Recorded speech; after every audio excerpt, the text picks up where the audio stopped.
Bem-vindos ao podcast Cevada com Plutônio, um podcast que fala sobre ciência e religião, isoladamente ou tudo junto e misturado. Podcast que trata seu cérebro como ele merece.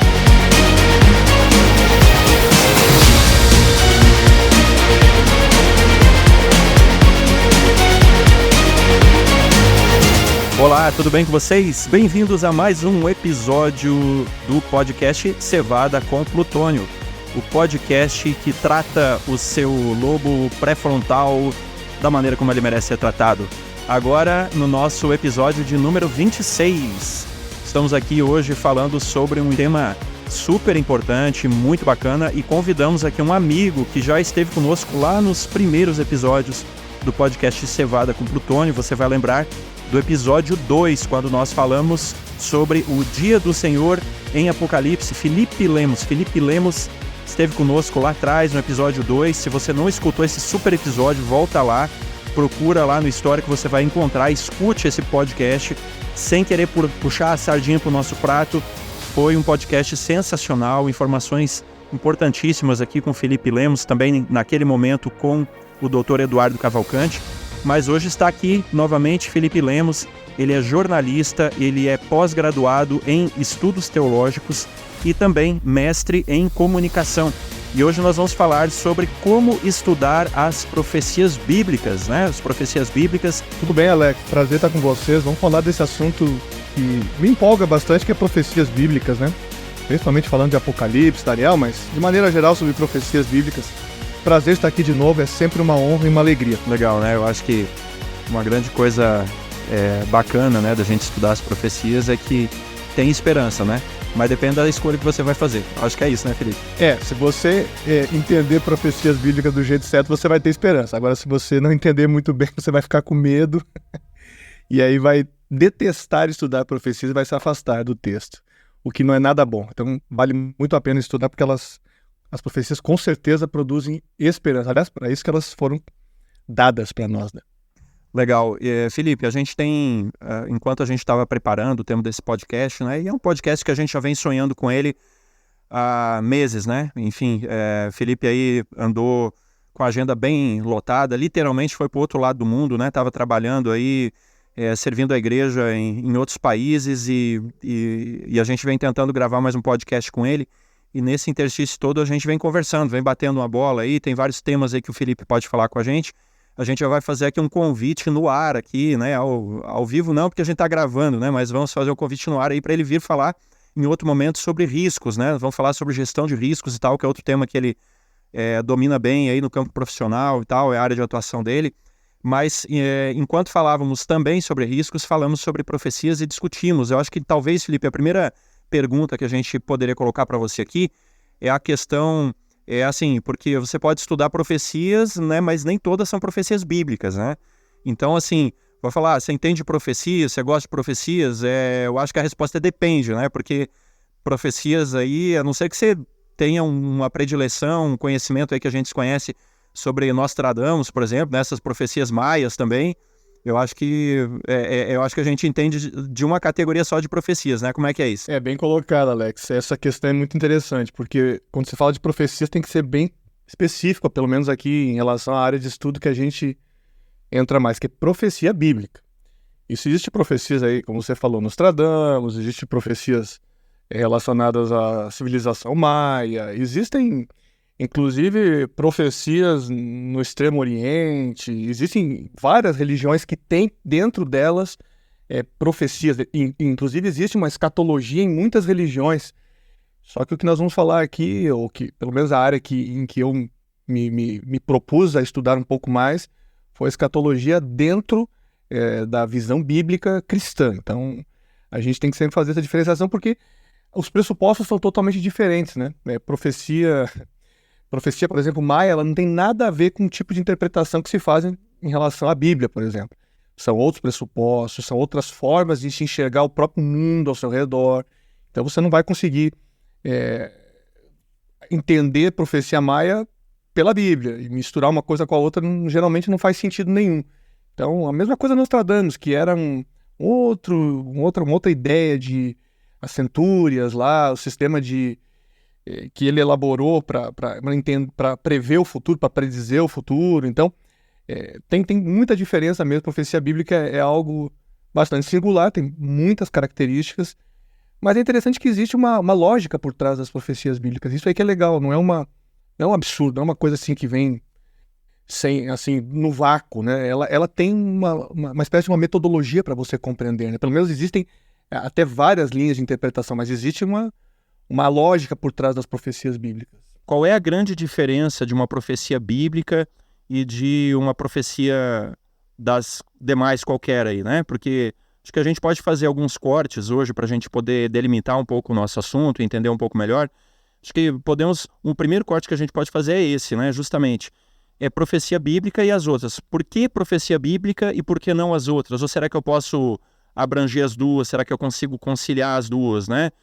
Fazer aí por exemplo, uma justaposição de Bíblia e Nostradamus e tal. Como é que você enxerga isso? Sempre vai ter alguém que vai querer harmonizar, né, todos os tipos de profecias, né? Já vi estudos em que as pessoas conseguem, de alguma maneira, ou tentam, pelo menos, né, combinar profecias que não têm nada a ver com a Bíblia com outros tipos de profecias. Porém, o que acontece? A gente tem que entender uma coisa, que as profecias bíblicas elas têm características muito claras. Então, quando você vê profecia, por exemplo, você tem que entender que a maior parte das profecias na Bíblia não está ligada a uma predição do futuro, necessariamente. É uma mensagem de um profeta levantado por Deus para fazer uma advertência, orientar, conduzir, geralmente, o povo de Deus em determinado momento da história.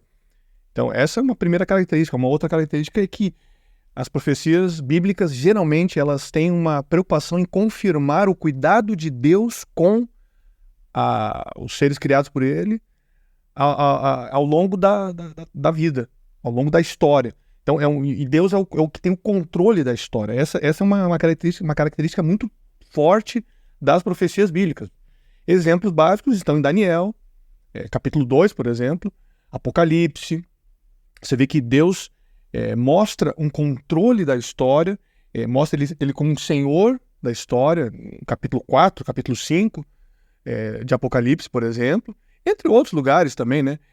E, claro, né, a gente vê que as profecias bíblicas elas estão muito preocupadas em reafirmar a confiança do leitor, da pessoa que aceita essa profecia bíblica, a sua confiança em Deus.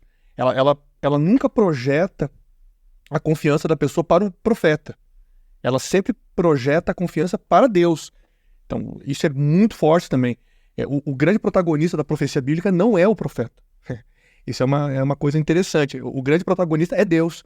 E aí o exemplo mais claro, por exemplo, está em Daniel, Isaías, Jeremias. E Jeremias, por exemplo, nega-se a ser um profeta de Deus. Isaías fica perturbado. Ezequiel tem que passar por uma experiência impressionante para confirmar seu chamado. E Daniel, quando recebe um dom de profecia, de capacidade de interpretar um sonho, por exemplo, do rei, ele é muito claro em dizer que, olha, em mim não está esse poder, mas em Deus, aquele que revela o futuro, aquele que revela as coisas, nele está a sabedoria. Então essas são características muito fortes. Eu vejo muita dificuldade de você, assim, harmonizar com outros tipos de pressupostos proféticos, principalmente se esses pressupostos forem de que o ponto central é o profeta, é ele que tem o poder. Aí fica muito diferente da profecia bíblica. Na profecia bíblica, o dono da profecia é sempre Deus. Isso aí que você falou, Felipe, me chama muito a atenção, porque, assim, quando a gente vai assistir um filme desses aí de Hollywood, que acaba abordando a Bíblia, ou temas bíblicos, né? Então aí você pode pensar no filme lá, Noé, aquele outro do Êxodo, né? Um pouco mais recente aí sobre a história de Moisés e tal, né? Eu não estou falando aquele do antigo, dos 10 mandamentos, estou falando desses mais recentes, né? Uma coisa assim que sempre me incomodou, e isso não é de agora, não é por causa do podcast, é uma coisa que eu percebo já há anos atrás, é que, e também algumas novelas, né, que acabam circulando por aí na mídia brasileira e internacional também. É justamente isso que você disse. Na Bíblia, Deus é sempre o protagonista, né? A gente vê nos filmes aí, o Noé, né, o Moisés, trabalha assim meio que como intercessor ali, ele que faz o meio de campo, ele bate a bola ali e tal. E quando a gente vai ler as histórias da Bíblia, né, isso é uma coisa que acaba ficando muito claro pra gente, que o ser humano, ele aparece, lógico, né, ele tem um papel importante, mas é sempre no papel, na melhor das hipóteses, coadjuvante, né? E a gente fica feliz quando a história não é de um antagonista. Então, isso é uma questão realmente, é um diferencial, porque quando você vai para a profecia que é fora da Bíblia, né, fora do contexto espiritual cristão, você vai ver sempre justamente o que você trouxe, que é uma figura, uma centralização na figura do homem, né? O homem como intercessor, ou como mediador, ou como canal, né? O canal de uma revelação, ou de um poder, né? Ou de algum tipo de bênção. E aí isso acaba, querendo ou não, coloca ele como meio que uma posição de poder, né? E aí a gente sabe que desvios podem acontecer e abusos, né? Que a gente está acostumado a ver na religião acabam acontecendo nesse contexto aí. Então acho que ficou muito bacana, né? Essa questão aí de a gente saber essa diferença, né? E eu acho que, Felipe, não sei se você vai concordar comigo, mas me parece também que quando a gente examina o texto bíblico ele não deixa muitas opções para a gente buscar a profecia, a não ser que a gente esteja ciente que é uma profecia que não é válida, né? Mas uma profecia válida, legítima, fora daqueles canais apontados pela Bíblia, né? Então, assim, como é que a gente pode usar esse conhecimento bíblico agora para poder julgar dentro da própria esfera cristã como é que a gente deve interpretar uma profecia, que profecia que digamos assim, quais são os limites que a gente deve colocar para a interpretação de uma profecia, né? Porque eu vou tomar mais alguns segundos aqui só para explicar o contexto da pergunta que eu estou fazendo, né? Hoje a gente tem aí mais de 40 mil, alguns já dizem mais de 50 mil denominações cristãs diferentes. É claro que nem todas elas vão ter uma interpretação profética uma das outras, né? Mas algumas se agrupam mais em uma tendência, outras em outras, né? Algumas fazem meio que um buffet ali, né? Somam conhecimentos de um lado e de outro, acabam misturando. Mas existem muitas linhas de interpretação diferentes dentro do cristianismo, né? Então, voltando ao início da pergunta, quais orientações a gente encontra, né? Ou quais são as fontes, quais são os critérios que a gente deve obedecer e aonde a gente encontra eles, né? Para que a gente possa fazer uma interpretação adequada, uma interpretação legítima de uma profecia bíblica. Essa é uma pergunta bem interessante e a gente poderia falar muitas coisas, mas tentando assim sintetizar, Alex, em torno do que você está falando, faz muito sentido esse questionamento, porque as profecias bíblicas, elas são esclarecidas, por mais incrível que pareça, elas são esclarecidas na própria Bíblia.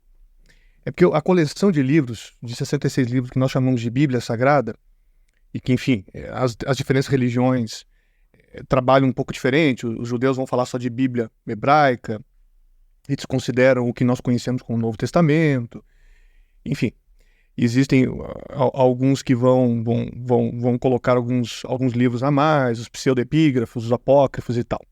Mas o fato é que a Bíblia, o cânon que a gente conhece da Bíblia, ele é uma grande coleção harmônica que traz respostas para as próprias questões que são apresentadas dentro da Bíblia.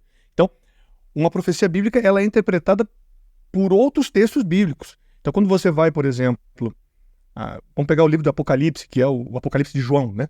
Porque sabe que existem outros apocalipses que são considerados pseudepígrafos, Apocalipse de Paulo, de Pedro, tem o livro de Enoque, enfim, tem uma porção de livro que entra na categoria e é considerada literatura apocalíptica. Mas vamos entrar no Apocalipse de João, que é o que está dentro do cânon que nós conhecemos. O Apocalipse de João, ele é um livro que se explica, basicamente, as profecias que estão ali, as mensagens contidas ali se explicam, os símbolos se explicam com textos do Antigo Testamento. E não é a força de expressão, é real.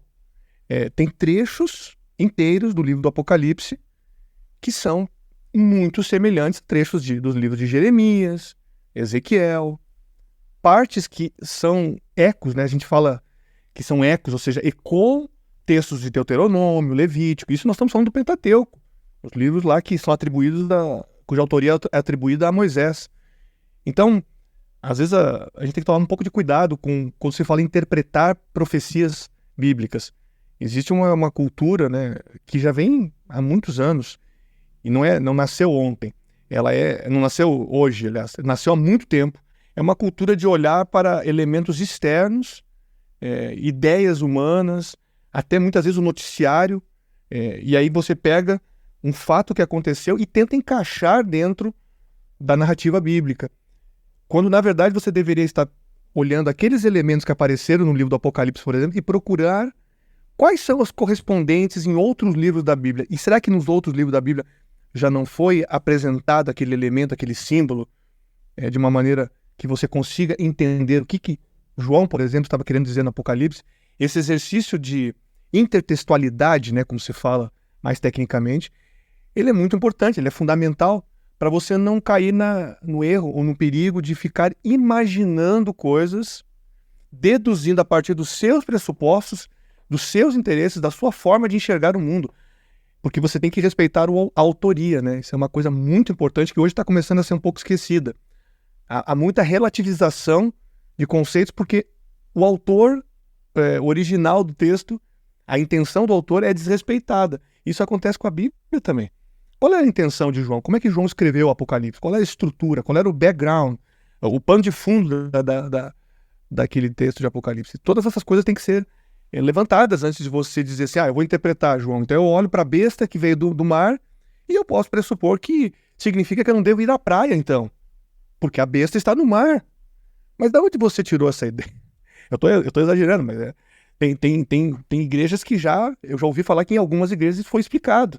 Então você imagina a que ponto se chega nos absurdos quando você vai para uma hermenêutica extremamente superficial, que não leva em conta o básico, que é outros textos em que aparece besta, mar, sob o ponto de vista simbólico, porque afinal de contas, Apocalipse, por exemplo, foi escrito com 70%, 80% de simbolismo, né? Algo que eu vejo que eu acho muito interessante, eu tô aqui me coçando para a gente não desviar do tema do podcast hoje, porque tem tanta coisa.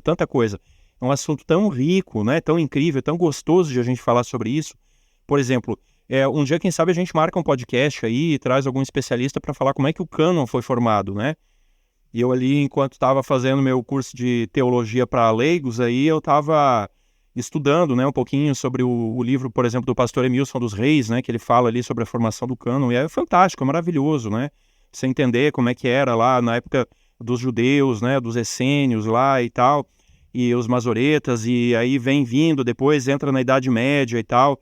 Então, assim, é uma coisa maravilhosa. Então, mas assim, sem querer entrar, né, nessa questão, vamos assim, por enquanto, vamos dar por líquido e certo, que a gente tem um cânon, né, como o Felipe falou, 66 livros. É claro que nós vamos encontrar alguns livros aí, por exemplo, na Bíblia Católica, uns livros a mais, que são os deuterocanônicos, né, e tal, mas assim, grosso modo, nós estamos falando de profecias que são comuns, né, no meio cristão, né, textos aí que são tanto de conhecimento dos evangélicos, protestantes, quanto os católicos também, né, porque assim, digamos, essa raiz da Bíblia é comum a todos. Depois a gente vai ter algumas discussões. Um dia, quem sabe, a gente grava um podcast também sobre livros apócrifos ou deuterocanônicos, quando eles surgiram, para que serviram, né, e como são usados até hoje. Acho que é um tema bem bacana para a gente discutir também. Mas assim, deixando isso para trás, né, entendendo que nós estamos falando aqui dos 66 livros, né, que estão na Bíblia, aí você pode pegar Almeida, Revista Atualizada, Revista Corrigida e tal, né, tantas outras aí, nós temos inúmeras versões aí que a gente pode usar. A gente está pegando esses textos e a gente tem que entender uma coisa, né? Eu lembro de uma meditação que eu li um tempo atrás, um texto aí, faz alguns anos, que a pessoa que escreveu a meditação disse assim, que ela não discutia que o pai dela já era era um cristão, um exemplar, né, fervoroso, mas uma pessoa já muito idosa, né? E era uma pessoa que vivia nos Estados Unidos. Ela disse assim que o pai dela não adiantava o relógio no horário de verão e não atrasava no horário de inverno, deixava sempre o mesmo, né? Porque na Bíblia fala que no fim dos tempos a besta ia mudar os tempos e a lei, né? Então ele não mexia no horário porque isso aí para ele era coisa da besta, né? Então a gente sabe, né? São pessoas, não é má intenção, a gente vê assim com humor, né? Com simpatia, carinho aí pelas pessoas idosas, pessoas mais simples, e trata elas com muito respeito, né? Porque a gente sabe que elas fazem na melhor da sinceridade, né? são cristãos exemplares em todos os pontos e às vezes causam alguns desvios aí, ou se desviam um pouquinho, mas assim, são sempre assuntos marginais, isso não interfere, né, na seriedade e na perfeição, né, na perfeição humana do caráter cristão.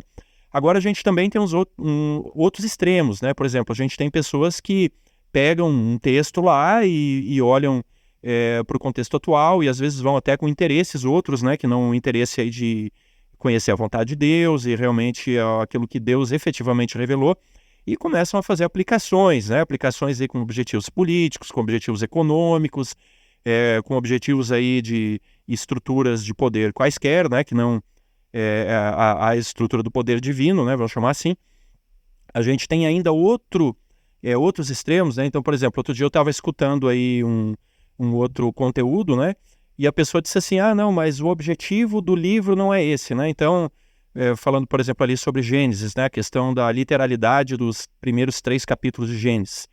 Não, o objetivo de Gênesis não é explicar a origem do ser humano. Então, a gente não deve achar que Gênesis está sendo literal, que está falando da criação do mundo que Deus criou em 6 dias literais, né?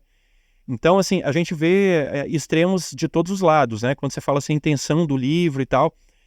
E aí eu queria que você explicasse um pouquinho melhor, né? Como é que a gente pode se guardar para que a gente não fuja para esses extremos, né? De achar aí daqui a pouco, por exemplo, lá o livro do Apocalipse fala de um grande dragão vermelho, de uma besta escarlate, fala de um dragão no céu. Então é a China, né? Então, porque o símbolo da China é o dragão vermelho, né? Ou então, é o islamismo, não sei o que é mais ismo, e não sei mais o que é ismo lá e tal, né? E começa a fazer essas interpretações. Né? Ao outro lado, a gente pode ir para uma teologia mais progressista, né? Uma teologia mais liberal, aí, pós-moderna, que relativiza a Bíblia. Não, mas o objetivo da Bíblia não é esse e tal, e daí apela para o teólogo A, para o teólogo B, que faz uma interpretação assim, muito humanista, né? Muito secularista da Escritura, né? E admite que aquela interpretação acadêmica, que aquela interpretação racional, e é aquela que você tem que usar, caso contrário, você é um anacrônico, né? Ou anacronista, sei lá o que quer que seja, né? Então, assim, você podia falar um pouquinho mais pra gente aí sobre isso? Como é que a gente se guarda desses perigos aí, desses extremos? Tem muita coisa engraçada que pode sair quando a interpretação fica muito sem parâmetros, né? Então, existem parâmetros para interpretar a Bíblia. Existem pressupostos. Não se sai, por exemplo, como você bem falou, não dá para chegar e dizer a intenção do autor de Gênesis não é explicar a origem das pessoas e do mundo. Mas a primeira palavra que aparece no hebraico lá é Bereshit, no princípio. Quer dizer, ele tá querendo falar de origem, sim. O livro trata de origem. Então, está posto isso, né? A mesma coisa em Apocalipse. Bom, vamos pegar Apocalipse, então, ou Daniel. Poderia pegar Daniel, Apocalipse, mas Apocalipse, então, que é mais famoso. O que tem que se entender primeiro é que existem realmente linhas de interpretação escatológica, linhas diferentes, né? Existem alguns que ficam mais presos ao tempo do profeta, que são os preteristas. Tem aqueles que já imaginam que tudo que está contido ali na simbologia é de um futuro distante, que não chegou ainda. E aí até existe uma maneira de se pensar, que é a maneira que os dispensacionalistas, porque eles dividem a história do cristianismo em dispensações, e finalmente há uma dispensação mais no final, que vai ser aquela que vai ter uma série de cumprimentos proféticos que estão, por exemplo, no Apocalipse, em Daniel também. E tem uma linha que é mais idealista, né? Que na verdade ela está preocupada em dizer que o que está no Apocalipse ali não é para se preocupar com a simbologia, com os significados, é para se preocupar com a aplicação espiritual do que você lê lá. Não está de todo errado no sentido de aplicação, só que ao mesmo tempo é preciso entender que existem contextos que estão dentro da história e que aparecem no Apocalipse. E isso, a perspectiva idealista, deixa um pouco de lado. Então ela acaba, por exemplo, você falou uma coisa muito interessante, às vezes os pressupostos políticos, a forma de enxergar o mundo, de enxergar a sociedade, acaba afetando a interpretação. Porque, por exemplo, algumas pessoas podem olhar, por exemplo, para o sistema, você mencionou, por exemplo, o dragão que aparece no Apocalipse, ou as bestas, besta da terra, besta do mar, besta do abismo. e pode-se olhar assim, não, elas representam o mal de uma maneira geral, que pode ser qualquer coisa, pode ser um partido político hoje, pode ser um governante, que aquele grupo, que um determinado grupo considera ruim, pode ser um país que está ligado a um tipo de ideologia com a qual um determinado grupo não concorda, e aí você, na verdade, está criando uma interpretação que é muito mais baseada em pressupostos humanistas do que respeitando o contexto cultural. Então, indo para o que você perguntou, a gente primeiro precisa entender o contexto cultural, linguístico, em que os livros foram escritos, né? Não dá para você, por exemplo, querer entender Apocalipse sem entender a estrutura do livro, quem é o João, como ele escreveu, para quem ele escreveu. Isso tem que ser compreendido primeiro. Isso é básico, isso é essencial. A mesma coisa Daniel. Em que contexto Daniel viveu? Ele era exilado. Ele foi exilado aí com cerca de 15, 16 ou 17 anos. A idade varia, mas ele foi levado junto com vários outros exilados para a Babilônia. Ele morava em Jerusalém e foi levado para a Babilônia. Então, isso faz toda a diferença para você entender o contexto do livro. Então, não dá para você estudar um livro da Bíblia, principalmente um livro profético, sem entender o pano de fundo cultural. Esse é o primeiro ponto. O segundo ponto é entender que existem linhas de interpretação diferentes. Então, você precisa, digamos, de alguma maneira, ver qual é a linha que parece ser mais coerente e às vezes, dentro de uma linha, existem pontos interessantes e outros menos interessantes. Cabe ao estudante sincero buscar ler sobre diferentes perspectivas. Eu tenho feito esse exercício há muitos anos. Eu leio diversos pontos de vista de interpretação do Apocalipse, por exemplo. Para quê? Para não ficar só com uma linha, por exemplo, que é a minha natural, que é adventista. Mas eu olho outros materiais, leio, avalio, vejo cursos. Por quê? Porque eu preciso entender um pouquinho como é que funcionam essas diferentes formas. Então, isso para um estudante, nós sabemos, né? Todos aqui ainda são estudantes de alguma maneira, né? Todo mundo está estudando sempre. O estudante que para de estudar se torna muitas vezes um prepotente, né? Que já não consegue mais entender que tem alguma coisa a aprender ainda. Então, a mesma coisa acontece com o estudo de profecias bíblicas, escatologia. Precisa estudar. Agora, precisa estudar muito a Bíblia profundamente. Precisa gostar de estudar livros da Bíblia. Inclusive aqueles livros que o pessoal costuma passar por alto naqueles exercícios de leitura anual da Bíblia. Então, Levítico, Deuteronômio, às vezes Isaías, Jeremias, o pessoal só conhece 3 ou 4 textinhos, né? Números, crônicas, né? Que tem aquelas genealogias infindáveis, né? O pessoal foge disso aí, mas olha, compensa estudar. Com certeza. E, Felipe, assim, é interessante, assim, remontando o que você falou, porque eu até quero recomendar aqui para quem está nos escutando. Eu terminei de ler um livro agora. Eu gosto de estudar profecias também, claro que não estou nem perto aí do nível do Felipe, né? Mas assim, eu li agora, terminei de ler o livro Revelação de Jesus Cristo, né? Escrito por Hank Stefanovic. É um livro aí que ele já existe há alguns anos em inglês e agora foi recentemente traduzido pela Casa Publicadora Brasileira para o português, né? Um livro aí de 600 páginas. Mas ele vale cada página ali, né? O Dr. Stefanovic, ele traz uma questão dessa aí que o Felipe mencionou, que eu acho que é muito interessante. Ele faz uma análise muito, muito, muito bacana sobre o Apocalipse, o contexto das 7 igrejas, quem eram aquelas igrejas, aquelas cidades e tal. E tem uma questão ali que é importante, porque assim, eu vou fazer uma aplicação das 7 igrejas, literalmente para aquelas 7 igrejas, ok. E ele faz essa aplicação também, mas essa aplicação, ela funciona, eu não sei se ela cabe naquela estrutura de tipo e antítipo, né, ou de protótipo e tal, porque tem algumas profecias que elas têm uma aplicação dupla. Então, por exemplo, em Mateus 24, Jesus faz uma profecia a respeito da tomada de Jerusalém, que aconteceu no ano 70 depois de Cristo, né, pelo general romano Tito, mas, ao mesmo tempo, aquela profecia ela também se aplica num quadro muito mais amplo, maior e bem posterior à segunda vinda de Cristo, né?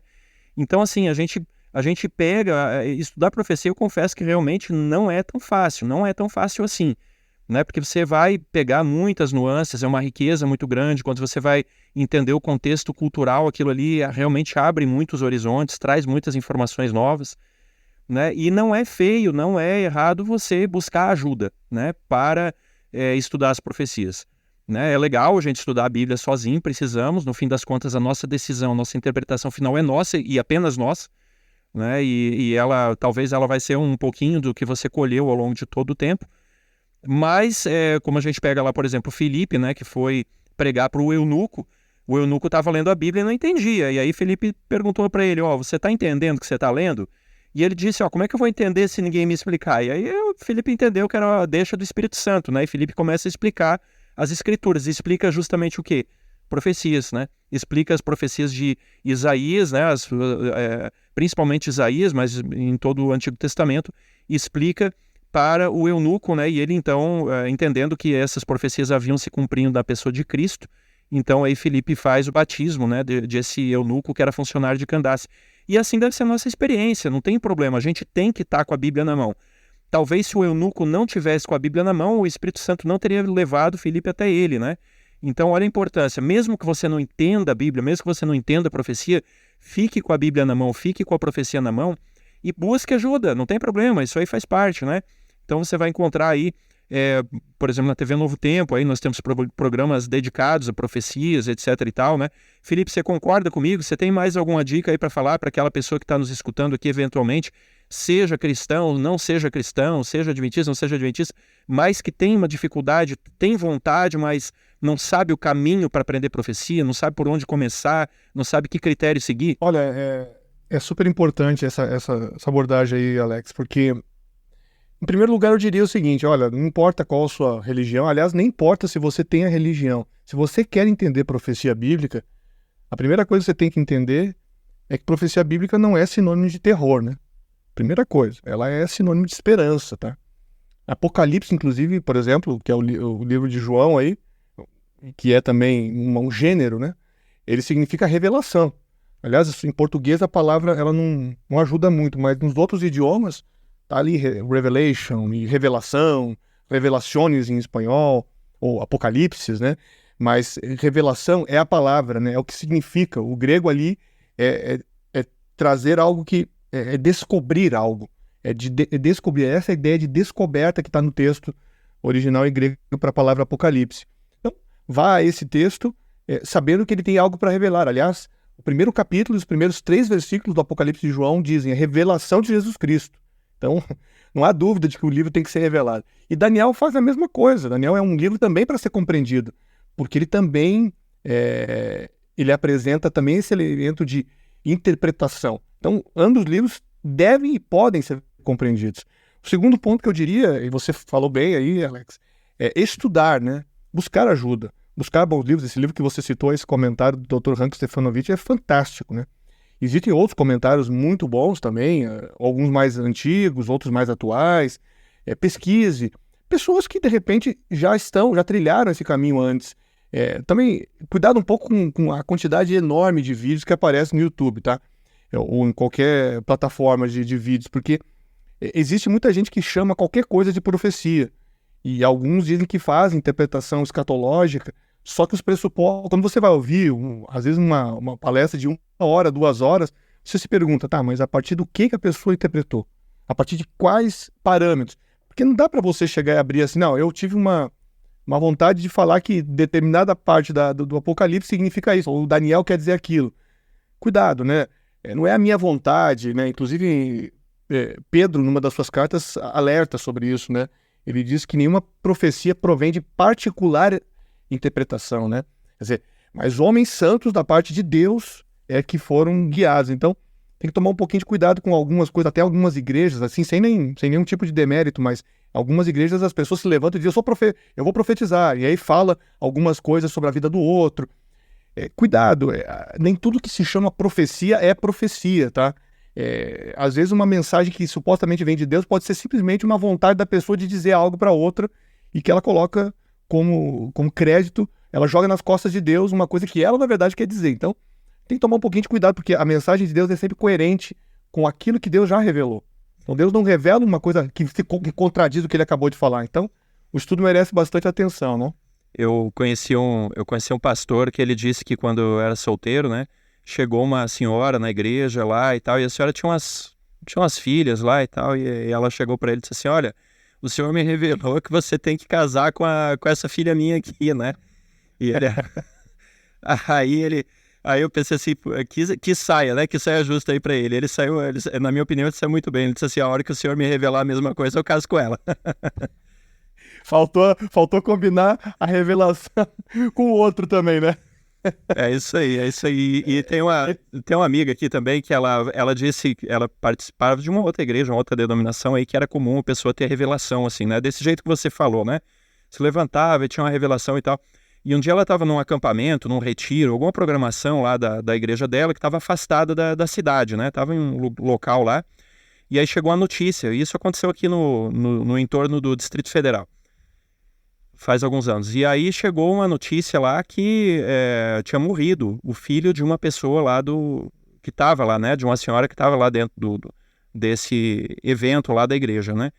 E foi uma comoção total, tinha acontecido um acidente, se eu não me engano, um acidente de carro e tal, e o rapaz tinha morrido, né? E aí a pessoa se levantou lá e começou assim, não, mas eu estou recebendo uma revelação do Senhor aqui, o Senhor está me revelando que seu filho está muito bem, está no céu, que Deus o Pai já recebeu ele lá nos braços, né, e tal. Claro, a Bíblia fala, Eclesiastes 9:5, que os mortos não sabem de coisa alguma, já começa por aí o problema, né? Mas fica tranquila, porque o Senhor já mandou o conforto para você, o consolo, estou profetizando na sua vida e tal. Aí passou algumas horas ali, chegou a notícia que tinha havido um engano, aquele rapaz não tinha morrido, era outra pessoa que não tinha nada a ver lá com ele e tal, que tinha morrido. Né? Então, aí complicou. Pois é, aí, Felipe, por que eu estou perguntando isso, né? Isso aí daria tema para um outro podcast, eu acho que é um tema bem bacana de a gente abordar, mas eu acho que a gente também não pode deixar nesse programa aqui de falar sobre isso. Qual é o cuidado que as pessoas têm que ter, né, quando estão falando de profecias? Porque, assim, é aquilo que você disse, né? Assim, hoje se levanta profeta, se levanta, né, e tal. E Jesus mesmo disse, olha, tomem cuidado, porque nos últimos dias se levantarão falsos cristos e falsos profetas, né? Então, assim, o que a gente tem que ter em mente quando a gente vai estudar profecia? Quais são os cuidados que a gente tem que ter para a gente não acabar entrando numa roubada dessa daí, né? Para não entrar em roubada, primeiro, né? Se você vai avaliar, por exemplo, o mensageiro, né? Porque algumas pessoas disseram assim, não importa o mensageiro. Eu já vi aí umas teses dizendo assim, não importa o mensageiro, o que importa é a mensagem. Bom, eu não concordo muito com essa premissa, porque é o seguinte, se o mensageiro for uma pessoa desonesta, trambiqueira, que gosta de inventar bobagem, e ela vai trazer uma mensagem para edificar uma congregação, não faz muito sentido, né? Mas Deus pode usar qualquer instrumento. Sim, Deus pode usar qualquer instrumento. Mas existem muitas exceções quando Deus utiliza certos instrumentos diferentes. É claro que Deus utilizou, por exemplo, até um jumento para dar uma mensagem pro incontinente lá, profeta Balaão. Está lá no livro de Números. Só que a gente precisa tomar muito cuidado, porque realmente a vida da pessoa que é o mensageiro precisa estar em harmonia. E aí você falou algo muito importante. A mensagem também precisa estar em harmonia com o restante do que já foi revelado. Então já há uma revelação bíblica sobre, por exemplo, a natureza do ser humano quando ele morre. Então, se um profeta vem e diz, não, as pessoas estão vivas, elas já estão em outro lugar, eu sou tentado a pensar assim, mas peraí, será que essa mensagem procede realmente de Deus? Será que é uma profecia de Deus?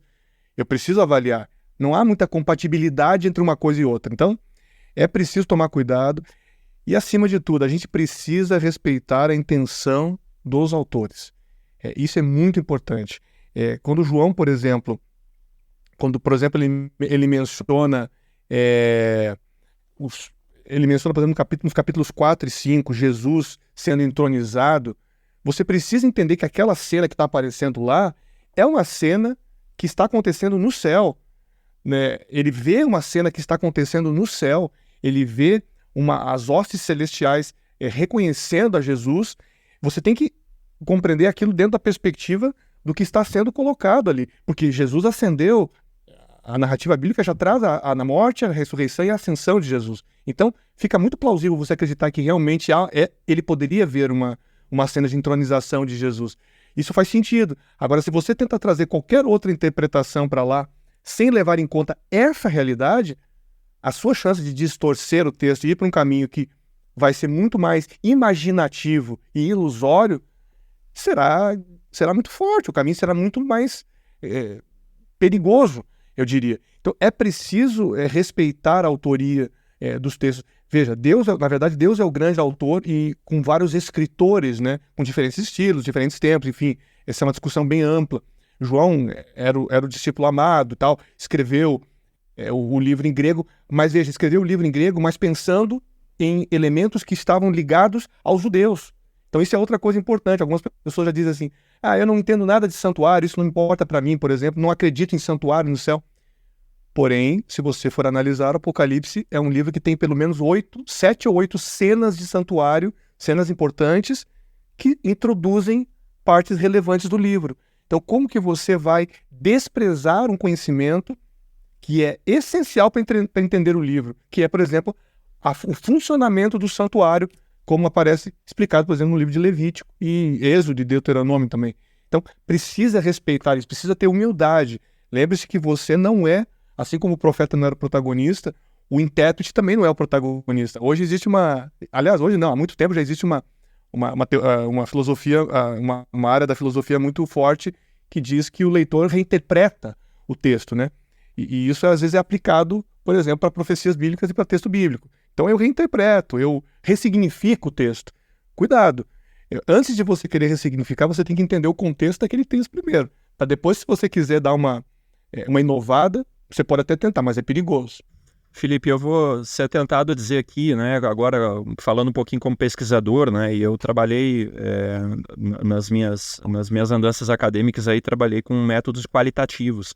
E eu posso dizer para você com muita segurança que cada leitura que a gente faz de um texto, eu não estou falando aqui de textos bíblicos ou religiosos, estou falando de textos de maneira geral, né, inclusive textos acadêmicos, científicos, né, históricos, literários e tal. Cada pessoa vai ter uma interpretação particular, né? Porque a nossa história é diferente, as nossas experiências, as nossas ideias. A gente tem um nexo muito grande de ideias na cabeça e um texto ele vai fazer um sentido de uma forma para uma pessoa, para outra pessoa ele vai ter um sentido diferente, né? Agora, eu acho que a gente tem que também, ao mesmo tempo que a gente está consciente disso, a gente também tem que tomar cuidado para a gente não cair no niilismo, né? Para não ir para um extremo de a gente fazer uma interpretação muito laissez-faire, né, que é tipo assim, não, então cada um tem a sua interpretação e todas são válidas e nenhuma é válida a ponto de ser imposta para outras pessoas e tal, porque, ora, se o texto ele tem um objetivo, né, se, por exemplo, lá, né, se fala que a alma que pecar essa morrerá, né, a gente tem que entender aquilo ali dentro daquilo que está escrito, né, a gente tem que tomar cuidado com essa plasticidade nas interpretações, que às vezes ficam plásticas demais, né, ficam maleáveis demais, é o que eu quero dizer, né. Então, assim, e outra coisa que é muito importante, que é uma diferença do texto bíblico em relação aos textos seculares, é que eu não posso prescindir da atuação do Espírito Santo. Eu acho que esse é o grande ponto, né? Porque aquele Espírito que deu a profecia, ele é o mesmo Espírito que, de acordo com a Bíblia, revela a profecia para cada um de nós também. Então, eu acho que um ponto muito importante para quem está querendo estudar a Bíblia, para quem está querendo compreender profecia, é fazer uma oração sincera a Deus, né? Pedir a Cristo que dê a interpretação de Cristo, a interpretação do Espírito Santo para aquele texto, para ela, né? Porque senão a gente pode, se a gente for olhar a Bíblia como um livro humano, como um olhar puramente fenomenológico, né? A gente vai chegar a qualquer conclusão que a gente quiser, né? A gente vai achar ganchos aí para a gente pendurar praticamente qualquer coisa, né? Mas, Felipe, eu queria já caminhando para o final aqui, você mencionou uma coisa lá atrás e eu deixei aqui pendurado na minha cabeça aqui esse gancho, porque eu acho que é muito importante a gente discutir sobre isso, né? Você mencionou que nós temos aí métodos, hoje dentro do meio cristão, dentro do meio protestante, nós temos métodos diferentes de interpretação das profecias, né? Principalmente das profecias apocalípticas agora, né? No caso particular. Então você citou aí, né, do idealismo, e pelo que eu me recordo aí a gente tem o historicismo, a gente tem o preterismo, a gente tem o futurismo, né? E aí eu não sei se o relativismo ele converge aqui, ele é uma outra palavra para designar o idealismo e tal, né?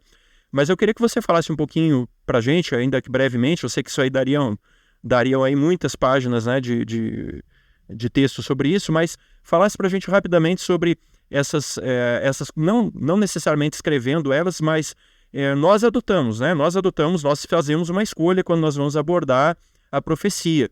Eu queria que você falasse para a gente qual é a abordagem que nós particularmente temos, né? E como cristãos, todo cristão ele é dogmático no sentido filosófico da palavra, né? Ou seja, o que é ser dogmático em questão filosófica?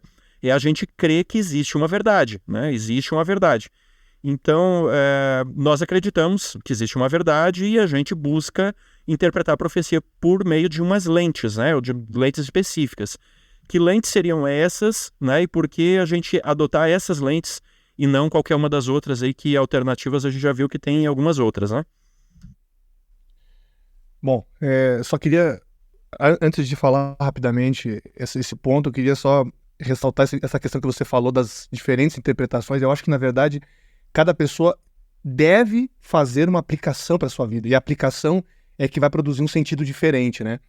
Mas quando me refiro realmente à interpretação, eu ir partindo sempre do respeito à intenção do autor, eu me refiro realmente à necessidade de respeitar primeiro da onde partiu aquele texto. Esse texto partiu de um lugar. Agora, se realmente eu vou aplicar para mim, por exemplo, de uma forma ou de outra, claro, por exemplo, eu posso ler o texto de capítulos 4 e 5 de Apocalipse, entender o contexto e dizer, mas isso faz tão bem para mim, saber reconhecer que Jesus é soberano na minha vida, que ele controla a minha vida.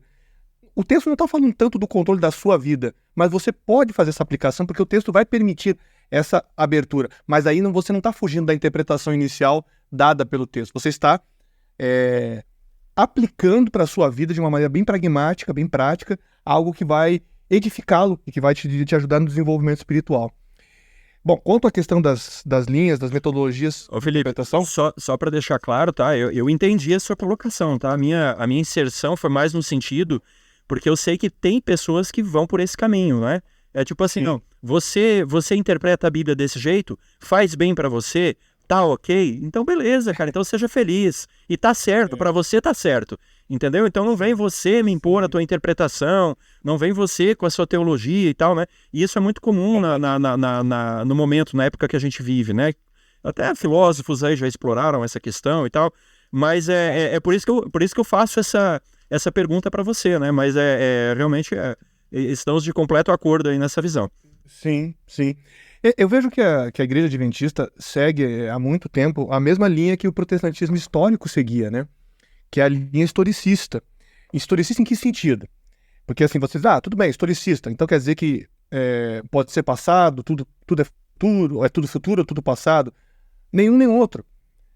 A linha historicista entende que a interpretação profética acontece ao longo da história, enquanto a história acontece.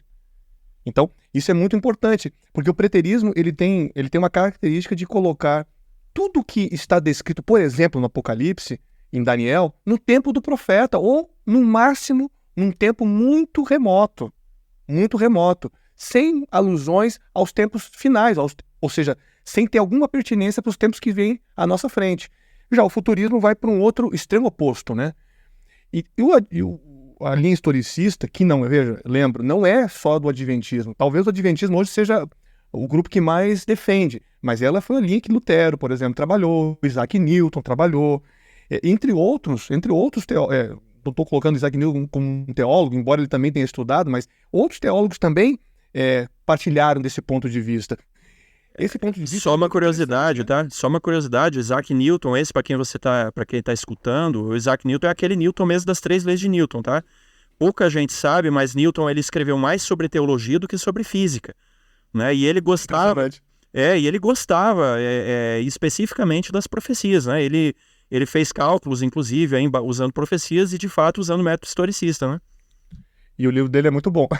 Compensa adquiri-lo também para estudar. Então, essa linha historicista ela é muito interessante porque ela é muito lógica. Por quê? Porque as coisas acontecem ao longo da história. Então, quando você, por exemplo, pega interpretação sobre selos, trombetas, às vezes as pessoas pensam, mas o que é o selo? Por exemplo, a interpretação idealista pega os selos e diz, não, esses selos não importa o que eles representam. Importa que eles representam, quem sabe, juízos contra os opressores de Deus. Ok, mas em que momento? Será que Deus não deixou ali elementos naqueles selos que fazem, por exemplo, a gente pensar sobre a obediência e as consequências da desobediência a Deus, que é o que para muitos historicistas significam os selos? por exemplo, Stefanovic, o Gregory Beale falam a mesma coisa sobre isso. É muito interessante pensar, mas a interpretação historicista, na minha visão, faz muito mais sentido em grande parte dos momentos de Daniel e Apocalipse. Agora, é claro que algumas pessoas que vão ter uma interpretação idealista, por exemplo, elas não vão se preocupar em entender algumas simbologias. Só que daí, aquilo fica como se fosse uma coisa oculta, não revelada. Só que o livro do Apocalipse é uma revelação aberta. Então, é muito mais plausível pensar que essa interpretação está aberta. Agora, claro, tem que tomar cuidado com o outro extremo, que daí pega, por exemplo, vou pegar um exemplo aqui do Apocalipse também, no Apocalipse capítulo 9, lá onde você tem uma citação sobre uma nuvem de gafanhotos, um ataque de gafanhotos. Aí fica uma coisa que alguns querem colocar, ou seja, são gafanhotos literais, os gafanhotos representam os exércitos tal, porque no exército tal o capacete era igual ao do gafanhoto, era igual a cabeça do gafanhoto, sei lá. Aí tem que tomar um pouquinho de cuidado, porque já parte para um outro tipo de vontade de enquadrar, talvez, a sua perspectiva no texto bíblico. Então, algumas coisas estão postas mais claramente, outras não estão tão postas claramente. E a gente tem que ser humilde de aceitar que também tem um outro aspecto importante, né, Alex? Deus é o dono da profecia. Tem coisas que ele ainda há de revelar. E quem sabe isso não aconteceu ainda. Então eu também não posso ser tão arrogante a ponto de pensar, não, eu descobri sozinho, eu descobri os códigos aqui que ninguém descobriu. Ok, pode ser que Deus tenha dado a revelação para você, mas pode ser que você esteja apenas supondo que você tenha o código de revelação. Talvez Deus não tenha revelado nada disso ainda. E a gente precisa continuar confiando nele para que no momento oportuno a gente compreenda o que ele quer nos mostrar, para que a gente seja edificado. Porque profecia precisa edificar espiritualmente, precisa infundir esperança. Se ela não fizer isso, ela é mera especulação, ela é mero exercício de curiosidade. É um curiosismo, né? É o curiosismo. Tem alguns que vão para a linha do curiosismo, que é super perigosa. Então, a linha historicista ela é muito interessante, vale a pena ler bons livros. Você citou Stefanovic, tem o Gregory Beale, que tem uma boa parte também. Quem quer entender um pouco de alguns aspectos de outras linhas, tem um comentário do Osborne. Agora me falhou o primeiro nome do Osborne, mas é um comentário, Grant Osborne, é um comentário que tem muitos aspectos interessantes, tem outros que você talvez não concorde, eu também não concordo.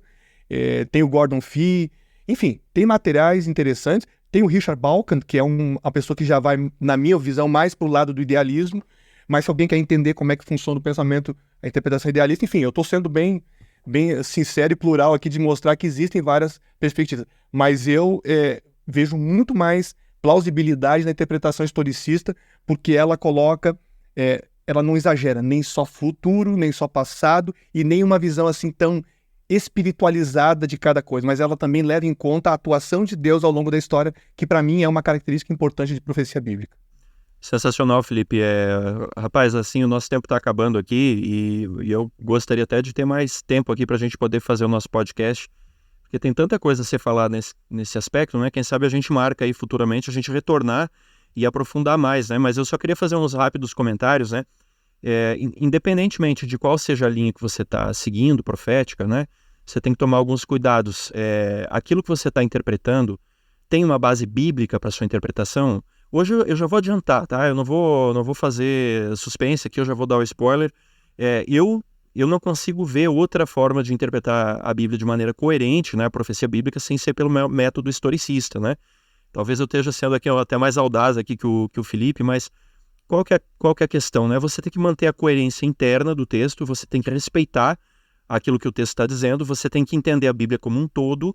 A Bíblia ela tem que convergir em todos os pontos, ela não pode se contradizer, né? Claro que a gente vai ter algumas aparentes contradições, mas elas precisam ser resolvidas com a exegese, com a hermenêutica, né? E eu preciso ter coerência com aquilo que se cumpriu também, né? Eu tenho que tomar cuidado assim, para não estar fazendo uma forçação de barra, né? É claro que, como o Felipe falou muito bem, existem questões, às vezes, que não estão tão claras, né? Tem algumas questões, assim, que são posições, tem outras questões que a Bíblia, por exemplo, que a igreja não tem uma posição oficial sobre aquilo, né? Que deixa aberto para algumas interpretações, desde que ela respeite a coerência interna da Bíblia, né? Que ela não vá chegar a conclusões, né? Por exemplo, que não é Jesus o Senhor, por exemplo. Eu estou usando um termo esdrúxulo aqui só para exemplificar o que eu estou querendo dizer, né? Então, por exemplo, eu comprei agora, não comecei a ler ainda, o livro do Jacques Ducan a respeito de Daniel, né? Eu quero dar uma estudada bem aprofundada nesse livro aí, enfim, para a gente poder acrescentar, né, o conhecimento e tal, e pegar umas perspectivas. Agora, assim, qualquer que seja o caso, e tem mais um ponto aí também que você estava falando, Felipe, que eu estava pensando aqui, para aquela pessoa, né, nós temos, talvez, nos ouvindo aqui, pessoas em estágios diferentes de conhecimento da profecia. Né? Talvez para aquela pessoa que está iniciando, né, sua carreira cristã, né, sua jornada cristã, que não tem ainda muita proficiência em questão de profecias ou de Bíblia como um todo, né? Olha, assim, já puxando totalmente a sardinha para o nosso prato aqui, rapaz, conecta lá a TV Novo Tempo, tá? Tem programas muito bons que vão colocar numa linguagem acessível, numa linguagem clara, né? Ali a questão das profecias bíblicas, né?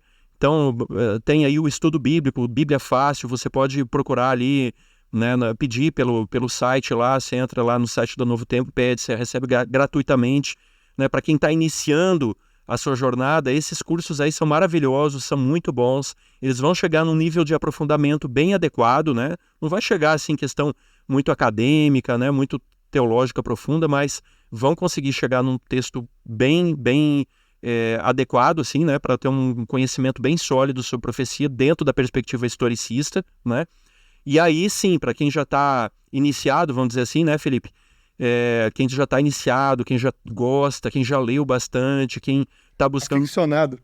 Exatamente, quem é apaixonado, né, por profecias aí, rapaz, aí tem esses autores aí que o Felipe mencionou, aí você volta ao podcast um pouquinho, escuta, toma nota. Eu gostaria, se o Felipe me permitir aqui, de contribuir também, trazer aqui o Henry Feyerabend também, né, que traz uma linguagem assim muito fácil para a gente entender, né, são livros pequenos, não são muito extensos, tem o Maxwell também, né, que tem livros aí muito bons nesse sentido, Então você acha assim com muita facilidade aí, um custo acessível também, né, então é sensacional. Olha, Felipe, muito obrigado, tá, pela tua participação aqui, a gente gostou demais aqui, eu acho que a gente tem que falar mais sobre isso, né? O podcast aqui tem um desafio grande que a gente fala aqui de chuchu, de tênis, de patrola, fala de tudo aqui, né? Então é um podcast aí que fala de ciência e religião, então a gente acaba transitando em dois universos muito extensos. Mas eu acho que a gente tem que falar mais, eu acho que a gente tem que gravar mais podcasts aí sobre teologia, sobre religião, sobre mundo espiritual, sobre igreja, né? Porque tem uma boa parte aí dos nossos ouvintes que gosta muito desses temas e eu espero e oro aqui, né? Oramos aqui nós, para que você que está nos escutando tenha sido beneficiado pelo podcast de hoje, né? Lembrando que isso é só uma gotinha muito pequenininha dentro de um grande oceano, né, Felipe? Últimas palavras aí para a gente encerrar o nosso podcast. Um prazer poder conversar sobre esses assuntos e realmente o ecletismo aí do Cevada com Plutônio é que faz o programa ser cada vez mais interessante, né? Ele é agradável a vários tipos de públicos. E eu tenho certeza que se você está querendo estudar profecias, o Alex falou algo bem importante anteriormente. Busque orar ao Espírito Santo, a Deus, para que você sinta a vontade disso, né? E tenha esse ímpeto para entrar em contato com esse conteúdo. Então, com certeza, Deus vai te abençoar ricamente e você vai ter uma experiência impressionante. Muito obrigado, Alex. Excelente. Obrigado, Felipe. Obrigado você também que nos escutou, tá certo? Se você gostou desse episódio, por favor, deixa seu like, se inscreve no nosso canal, acompanha o canal Cientistas Adventistas, acompanha nosso Instagram também, você nos encontra lá, tá? O Instagram aí que replica também no Facebook. E a gente se encontra então na próxima quinta-feira às 17 horas no podcast Cevada com Plutônio. Que Deus te abençoe, até lá. Tchau, tchau. Se você gostou deste episódio, assine gratuitamente nosso podcast no Spotify, Amazon, Apple e se inscreva no nosso canal no YouTube. É só procurar por podcast Cevada com Plutônio nos streams de áudio ou Cientistas Adventistas no YouTube, Instagram, Facebook e X. E compartilhe com seus amigos, assim você nos ajuda a chegar a cada vez mais pessoas. Aviso! O Movimento de Cientistas Adventistas é um ministério de apoio que não possui vínculo jurídico ou administrativo com a organização da Igreja Adventista do Sétimo Dia. O podcast Cevada com Plutônio não fala em nome da Igreja Adventista do Sétimo Dia, suas instituições, ministérios oficiais, obreiros ou colaboradores.